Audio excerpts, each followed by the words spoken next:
Sme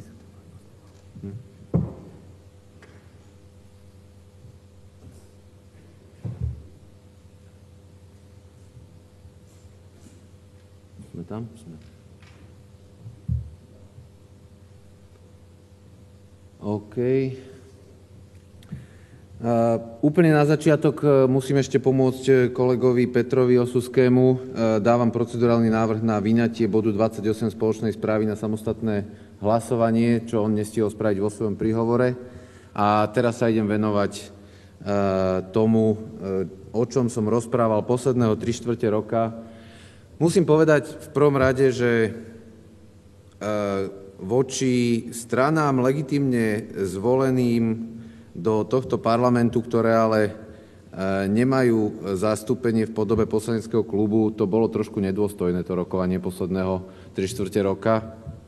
Ja som sa vlastne na tú pracovnú skupinu vždycky dostal len vtedy, keď som bol náhodou v parlamente a niekto mi povedal, že ten deň zasadá.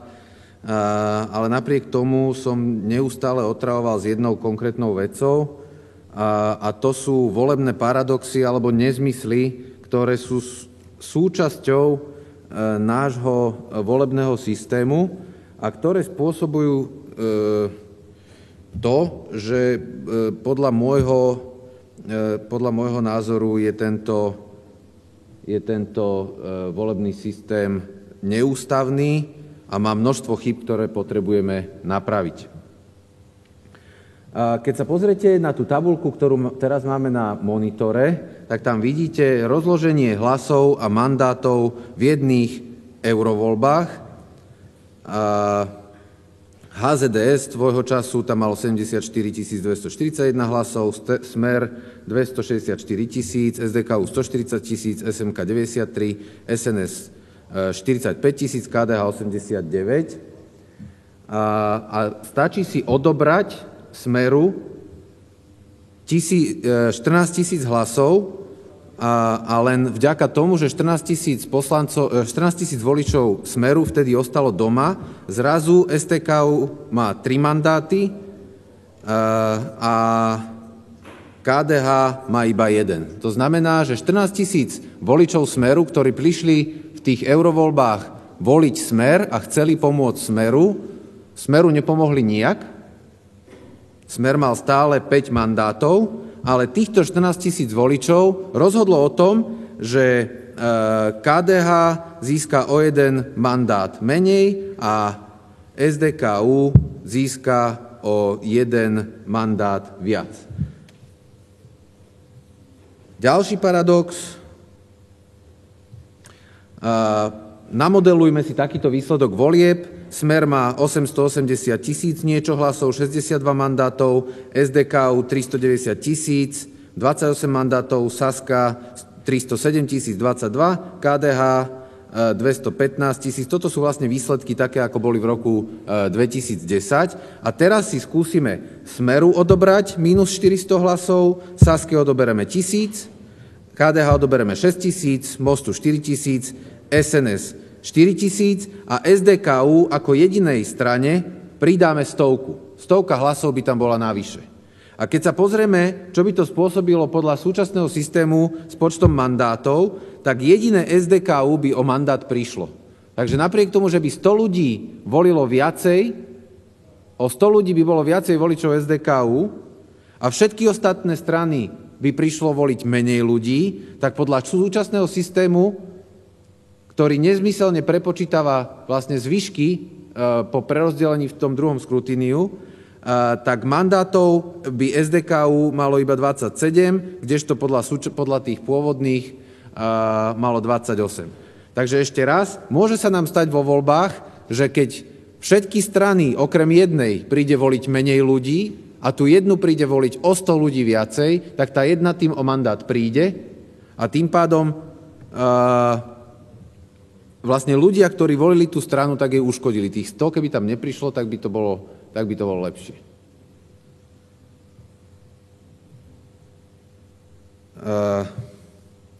Opačný príklad.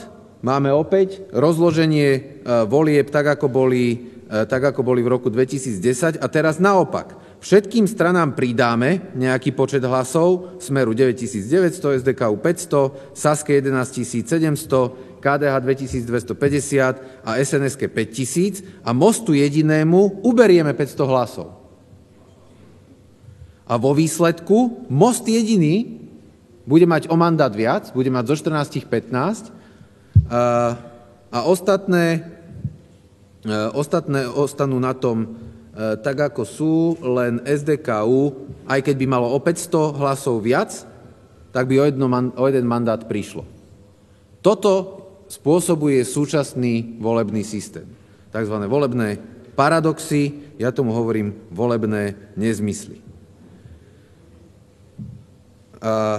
Ďalší paradox je, že niektoré strany, ak by sa volilo menej poslancov, dajme tomu nie 150, ale volilo by sa iba 148, by na tom, že sa volí menej, získali mandát. Toto sú výsledky volieb, neviem z ktorého roku, je tam ešte HZDS, SDKU, Smer, SMK, KDH, ANO a KSS, takže to už bolo dávno. Keď sa prerozdeľuje 150 mandátov, tak KSS má 11 mandátov, a v druhom počítaní cez zostatky nedostalo žiadny. Ale ak by sa prerozdeľovalo iba 148 mandátov, tak KSS by zrazu malo o jeden mandát viac. A tie strany, ktoré ho predtým získali pri prerozdeľovaní cez zostatky, by o jeden mandát viac nedostali. Ten by prišiel ku KSS. No a posledný, môj najobľúbenejší prípad. 90 odsek 1. V prípade rovnosti dvoch a viacerých podielov je pre poradie rozhodujúci celkový počet hlasov pre politickú stranu alebo koalíciu. Ak je aj celkový počet hlasov rovnaký, rozhodne žreb. Zároveň s veľkosťou podielu sa uvedie i označenie politickej strany alebo koalície, ktorá dosiahla tento podiel. Za každý podiel nachádzajúci, odsek 3, za každý podiel nachádzajúci sa v zozname podľa odseku 2 sa politickej strane alebo koalícii prideli jeden mandát. 4, odsek 4. V rámci jednotlivých politických strán alebo koalícií kandidáti dostanú mandáty pridelené strane v poradí, v akom sú uvedení na hlasovacom lístku. Ak však voliči, ktorí odovzdali platný hlas pre túto politickú stranu alebo koalíciu, využili právo prednostného hlasu, dostane najskôr mandát ten z kandidátov, ktorý získal aspoň 10 prednostných hlasov z celkového počtu platných hlasov odovzdaných pre politickú stranu alebo koalíciu.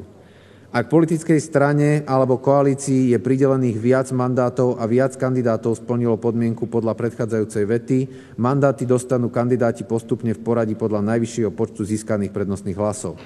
Ak je rovnosť prednostných hlasov, je rozhodujúce poradie na hlasovacom lístku. Odsek 5. Kandidáti, ktorí nedostali mandát, sa stávajú náhradníkmi. Tuto upozorňujem na jednu zmenu oproti verzii, ktorú máte rozdanú.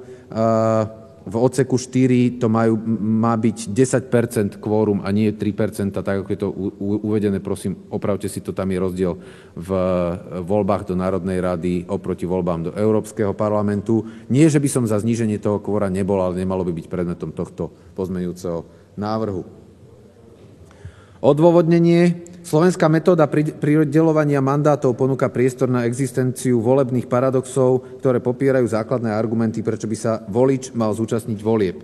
Demokratický volebný systém musí byť založený na predpoklade, že so zvyšujúcim sa počtom voličov podporujúcich vo voľbách určitú politickú stranu sa priamo zvyšujú aj jej šance na úspech. Slovenská metóda umožňuje, aby za určitých okolností hlasy voličov ublížili strane, za ktorú hlasuje.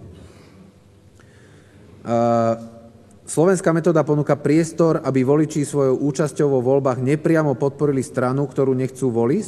To je v Slovenskej republike hlas voliča môže pomôcť obľúbenej strane, ale rovnako jej môže uškodiť, respektíve pomôcť nepreferovanej strane. V Slovenskej republike využívaná metóda prepočítavania hlasov na mandáty za určitých okolností odmeňuje volebný neúspech a trestá volebný úspech.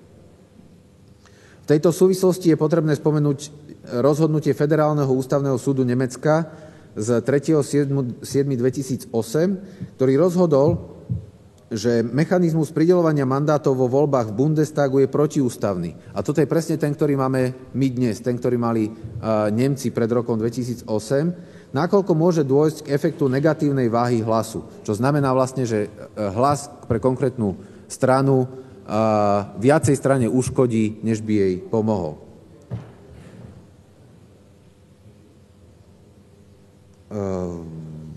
Analogická situácia je v súčasnosti možná aj na Slovensku.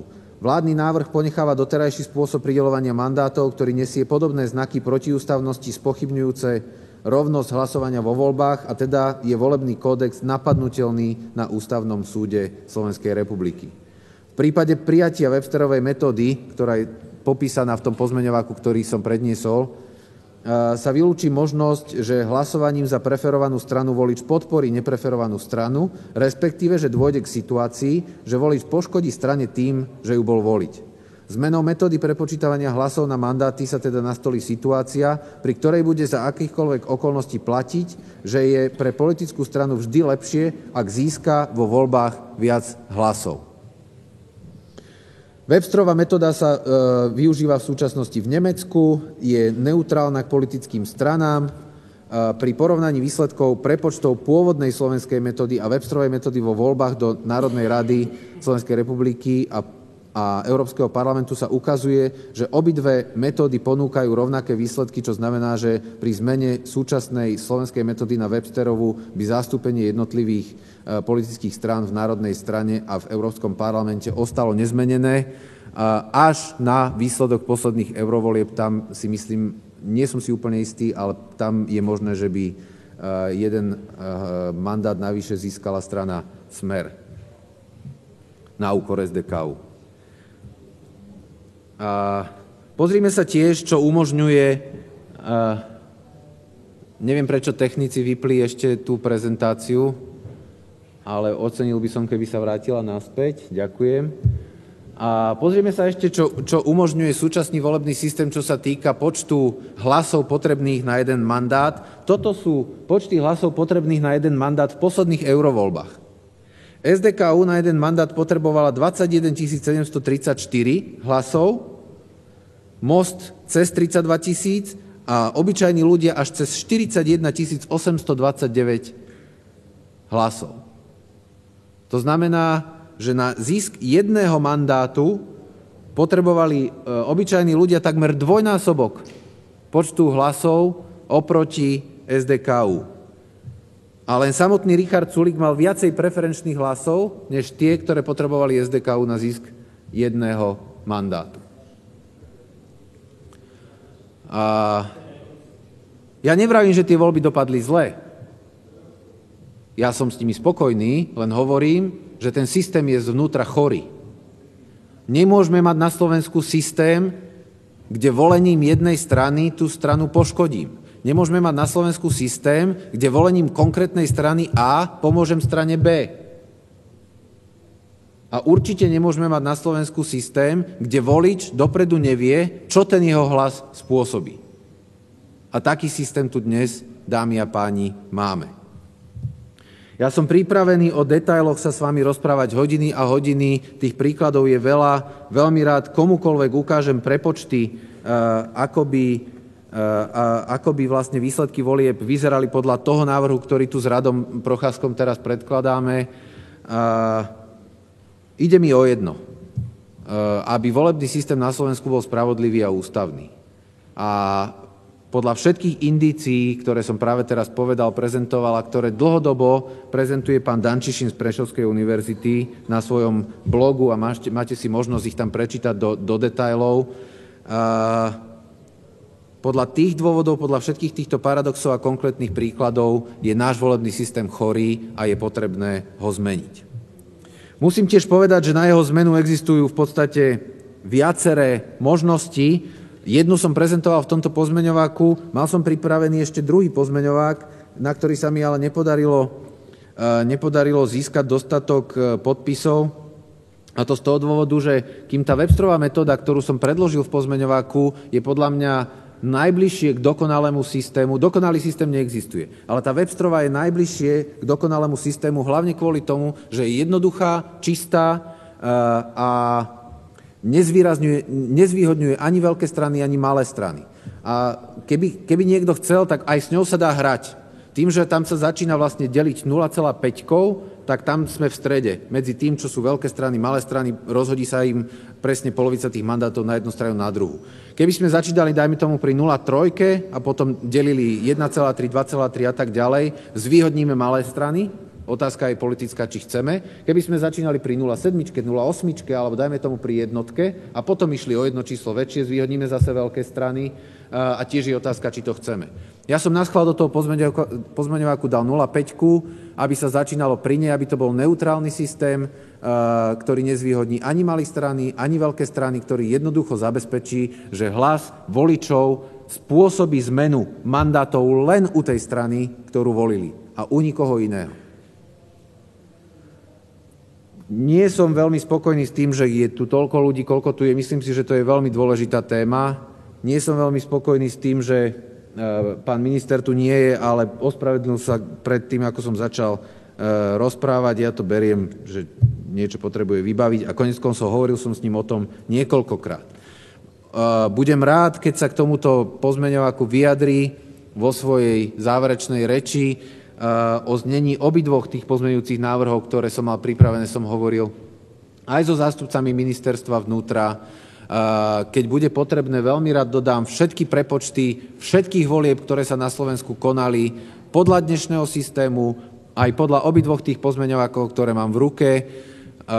Ak plénum rozhodne o tom, že skôr schválime ten druhý, ktorý je preferujúci väčšie strany, budem to považovať stále za lepší stav, ako máme dnes. Je lepšie mať ústavný a spravodlivý systém, ktorý preferuje veľké strany, než neústavný a nespravodlivý systém, ktorý to rozhadzuje leda bolo, ako to zrovna príde. Ale ja osobne by som uvítal, keby sme rovnako ako Nemci prešli na tú Websterovú metódu, ktorá je jednoduchá, krásna, čistá, jednoducho vysvetliteľná, je veľmi ľahko komunikovateľná, je spravodlivá, neutrálna a vyvážená.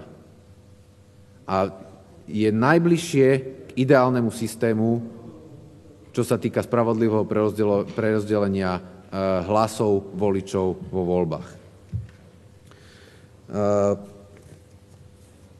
V súčasnosti sa Websterová metóda používa v Nemecku. V upravenej podobe pod názvom Huntingtonova sa používa pre rozdeľovanie poslaneckých kresiel v USA, v kongrese pre jednotlivé štáty. Nie je nová, je otestovaná a som presvedčený o tom, že by znamenala významné zlepšenie volebného systému na Slovensku. Mrzí ma, že musím túto zmenu pretláčať cez druhé čítanie formou pozmeňováku, aj spolu s kolegom Procházkom. Bol by som oveľa radšej, keby bola súčasťou prierezovej dohody naprieč celým politickým spektrom. Je pre mňa naozaj nepochopiteľné, že tá zmena nenastala skôr. V prípade, že tento pozmeňovák neprejde, som pripravený opätovne rokovať so všetkými zástupcami politických strán na Slovensku, aj s ministerstvom vnútra o možnostiach, ako ešte do konania ďalších parlamentných volieb zmeniť volebný systém a v prípade, že neúspejem, začnem zbierať 30 podpisov na podanie na ústavný súd a som presvedčený o tom, že toto podanie na ústavnom súde bude úspešné. Tie čísla sa jednoducho nedajú ošáliť. Nech bol do toho ústavného súdu zvolený kdokoľvek. Nemôžeme žiť v systéme, kde hlasom pre konkrétnu stranu tej strane zoberiem mandát. To je absolútny nonsens. Škoda, že tu není pán Lipšic, ten sa chcel so mnou staviť, že to nie je možné, tak ten príklad by ho presvedčil, že to možné je, ale nestavili sme sa, takže neprehral. Možno na budúce, ak využijem šancu, tak vyhrám niečo. Ďakujem vám za pozornosť a veľmi vás prosím o podporu tohto pozmeňováku. Áno. Počkať. Peter, 28. z ktorého zákona?